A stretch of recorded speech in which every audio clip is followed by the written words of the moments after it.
Tapos ngayon, naglalagay ka sa account mo ng 2.5 million! Kala ko yun! Ang mahirap lang kasi, kapatid mo, mabuti pang ibang tao pinagkatiwalaan mo kaysa sa mga kamag-anak mo. Totoo yan. Blood is thicker than water ba talaga? Kaya nga sabi nila, huwag mong ipagkatiwala ang hard-earned money mo kasi madaling masilaw sa pera at pwedeng kamkamin nila kung anuman ang pinagpaguran mo. Kaya nga, marami ang makaka-relate sa experience ni Madam Kilay. Magtrabaho kayo! Panginoon Lord, bigyan mo ng trabaho itong mga taon to para maranasan nila yung hirap. Ang sarap kumita ng pera na pinaghirapan mo. Papakain mo sa anak mo, galing din sa akin. Ipapakain mo sa mga kapitbahay mo dyan, galing sa akin. Ipagmamalaki mo pa, nabibigyan mo yung magulang natin. Ano ibibigay mo sa magulang natin? Pera ko din. Mga easy money, gusto ninyo pahiyaan? Go! Real talk sa mga tamad. Pagtrabaho kayo, huwag kayo aasa sa isang tao. Porque binibigyan kayo, porque sinasuportahan kayo. Mag-ano kayo sa sarili nyong paa. Hindi yung ganyan. Na tinitake advantage nyo yung taong tumutulong sa inyo, porque meron. Kukwento ko sa inyo. Okay. Kwento ko mga chaps ha, para alam nyo bakit ako magkaganito. Meron akong kapatid mga chaps na may edad sa akin. Ate ko. Yung ate ko, pinagkatiwalaan ko mga chaps sa negosyo ko, sa pera ko, lahat ng pera ko sa kanya, siya nag-aasikaso. Lahat ng, siya yung pinakakanang kamay ko sa mga properties na meron ako.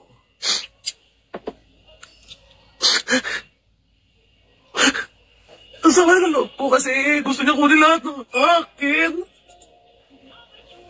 na pinagpaguran ko. Alam mo yun? Simula naging Madam Kilay ako, parang utang na loob ko daw sa kanya yung narating ko.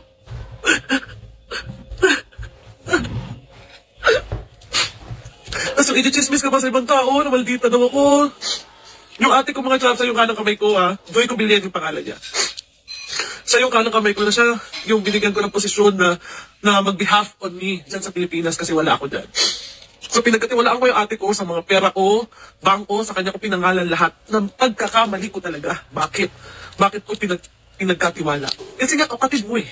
Akala mo, mapagkakatiwalaan mo kasi kapatid mo. Sa lahat ng pera ko sa kanya nakapangalan. Okay? Then, lumago yung business ko, lumago yung maraming salamat Panginoon Lord, lumago yung business ko. Ngayon, siyempre, ang tao nasisilaw sa pera. Inuunti-unti pala ako ng ate ko, hindi ko alam.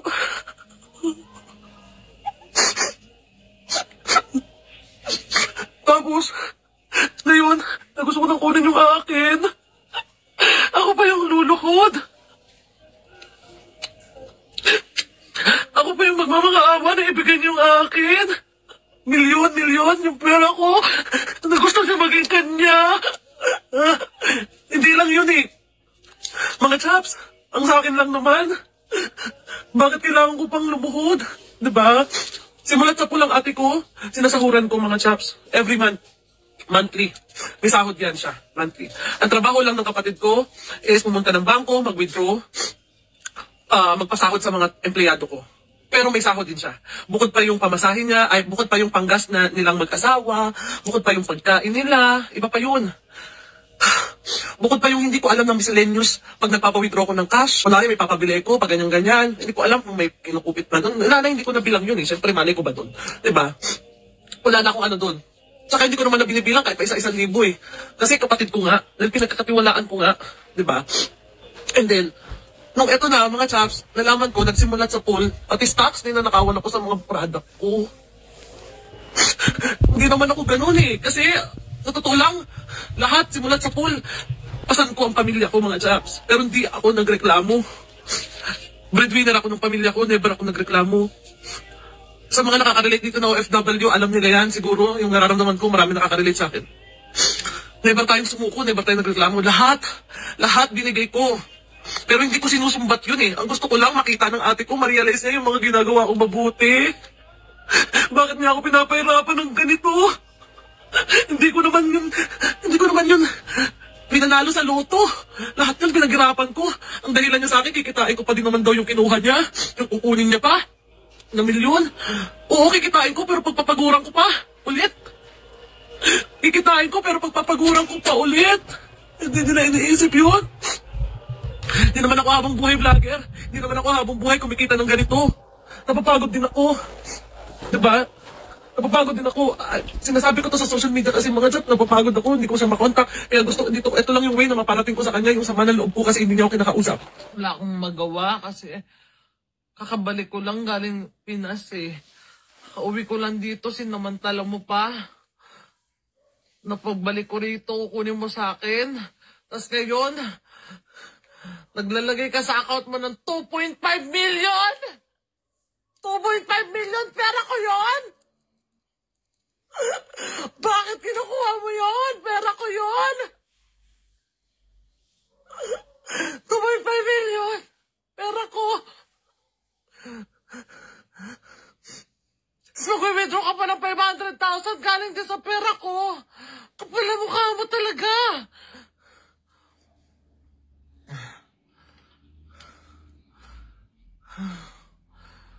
Kakasabot pa kayo.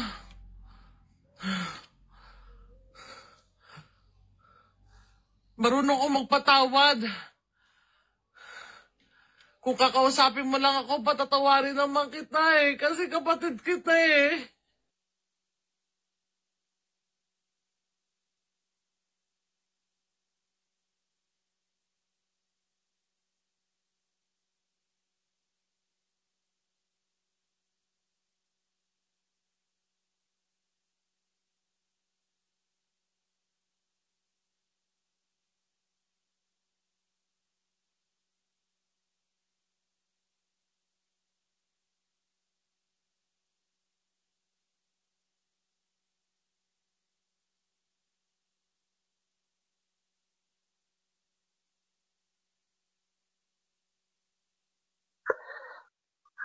Ang lessons na pwede nating ma-pick up dito sa video na to, especially sa case ni Madam Kilay, is yung pagse-secure natin sa savings natin or possessions natin, na wag na muna tayong ipagkatiwala kung ano man ang meron tayo sa ibang tao, regardless kung relative mo yan or kapamilya mo. Kasi hindi ka kasi makakasiguro na kapag dumating yung time na wala ka ng pera o kaya mawawalan ka, tutulungan ka nila.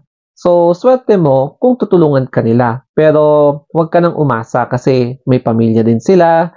Tapos, baka isa ka lang istorbo sa kanila in the future. Kaya, mas maganda talaga na mag-invest ka para sa sarili mo. And huwag kang basta-basta magpautang. Huwag ka basta-bastang magbigay ng malaking halaga ng suporta sa ibang tao. Kasi, kapag nakalimutan mong tulungan yung sarili mo, ikaw din ang mawawalan in the future. Kaya, no wonder, ang daming mga OFW na naghihimutok or naghihimagsik na yung mga tinutulungan nila, dinidedma na sila ngayon. So, sana, wag din mangyari ito sa mga ibang tao.